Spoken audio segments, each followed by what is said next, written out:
unaposhughulika na sisi, lazima ujue ni nani unayeshughulika naye.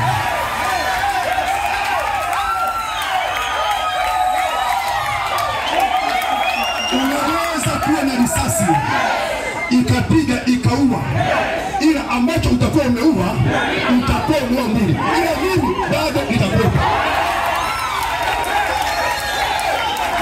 Kwa hiyo huwezi kunitishia kifo, kwa sababu nitapokufa nitakuwa naishi. Wewe aniaminie mimi, atapokufa atakuwa anaishi.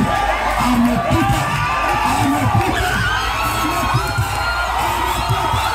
amepita, amepita, kutoka mautini, anaingia uzimani.